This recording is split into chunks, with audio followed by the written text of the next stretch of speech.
Wow, wow, wow. Okay, welcome to the Stay Social Collective. I'm Cal Kamuna, and today we are going to talk about some interesting topics, especially for women. I am about to expose my whole gender, and it's not comfortable, but I'm going to be as honest as I can be, okay? I'm just going to read this question verbatim. I'm going to just read it. I think there are two of them that are very interesting and very similar. I'm so sorry. I might be having construction happening right upstairs.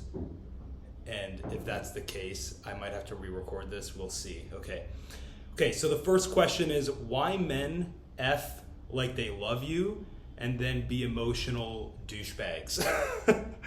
Okay, this is probably the thing that I hate about my own biology more than anything, and it really comes down to biology.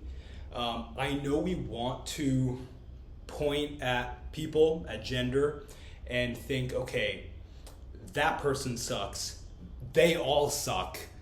And to be honest, this part definitely sucks. But think about how we're wired biologically. Biologically, men are wired to spread their seed. They're wired to have sex, and women are wired to have children. I'm talking about biologically. I think we live in an age right now where we should all be embracing our feminine, our masculine. I think that's my mission in life, to be honest, to teach men and women how to do this. But it is in our nature that men, we want to spread our seeds, and women, we want security, we want safety, we want to build, right? Now, a big issue that I find is women don't know exactly what men need so that they don't go off and just keep spreading their seed. And the biggest thing that a man needs is purpose. Okay, I'm gonna say that one more time. The biggest thing that a man requires, and this might be conscious, this might be unconscious, I would say mostly unconscious, is purpose. So if a man feels that he has no purpose in your life, that you are a strong, independent woman who needs no man, then that's gonna send him the message biologically to move on. I find that I've talked a lot about this to guys, is that it's really easy for me to break up with a beautiful girl, like a hot girl, but it's really hard for me to break up with a cute one, like a really cute one. Another thing that I've said before to many of my clients, because I have a lot of clients, a lot of men who come to me and they say the most gross thing, which is, I've dated lots of 6s, 7s, 8s, even 9s, but I've never dated a 10. I've never had a 10 out of 10. And that's all I want. I just want a 10 out of 10. And I'm looking at this man and I see this pattern of him dating someone, moving on, dating someone, moving on, dating someone, moving on, right? And, he's got the 10, but he doesn't acknowledge that she's a 10. And this is so gross. This is I'm so sorry to all women right now, but I'm really trying to just be as honest as possible. But one thing I've noticed, and when I've said this to other guys, they have like, wow, yeah, is that once we have had sex with a 10, she's not a 10 anymore. It's really messed up. And that is rooted in our biology. Our biology is rooted in spreading our seed, right? So we see a beautiful girl, we think healthy. Biologically, not conscious, biologically, we think beautiful girl, healthy. Spread seed. Seed spread. Done. Move on. Okay? So this is a part of men, like our nature, biologically, that we need to really be conscious of to not be doing. Okay, so I'm sorry to, honestly, on behalf of all men, I am sorry that you are at the butt end of this situation. But that is really the truth. It's very biological, because like even for me, what I've noticed with myself is that I will go out with someone, and when I'm out with them, I just feel like this urge to be very loving and caring and just show up for the person. And once I've had sex with them, it's like the curtains are out, the curtains unveil, and now I actually see the person. So what I'm telling you is, before I've had sex with someone, I am thinking with my dick. And even when I'm conscious, I'm trying not to. I'm trying not to do this.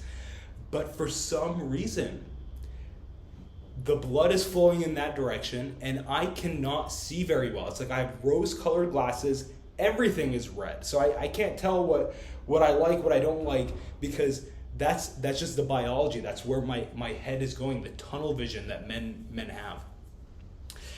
If I was a girl, you know what I mean, like, you know, one option is obviously like don't have sex. And the thing is, you know, women are in control of that aspect. They're in control of the sexual aspect. Okay, like do you have access to sex? You get to decide, right? After that, it is really men who decide. I'm very much generalizing. Okay, just understand, I'm very much generalizing. But at that point, if you have a really high quality man, then at that point, the guy is really the one deciding whether he's going to stay in a relationship with you or not. And if he doesn't feel like he has purpose in your life, if there's no space for him to belong, for him to do things for you, to actually show up for you, then there's not going to be really any incentive for him to stay there.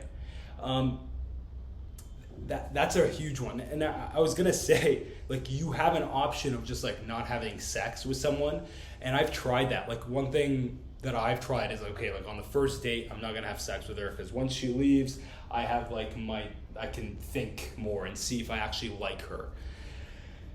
But to be honest, it doesn't change the effect as much.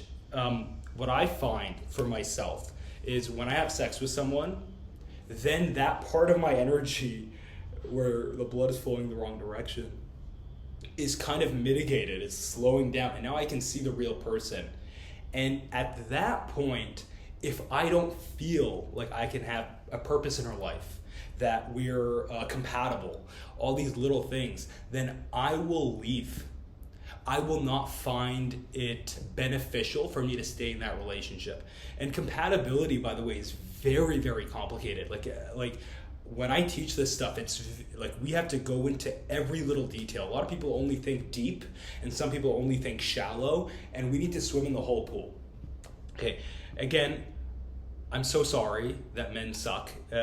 You know, I think humanity, both like men and women, have flaws. But this is a part of manhood that I really do not like about myself, and it's common, and I think it's either conscious or not conscious. Anyways, that's my honest truth right now, and it's honestly, I can't believe I'm gonna put this out in the world, but you know, my goal is to help both men and women, and I think the more we understand about each other, the more we can help each other.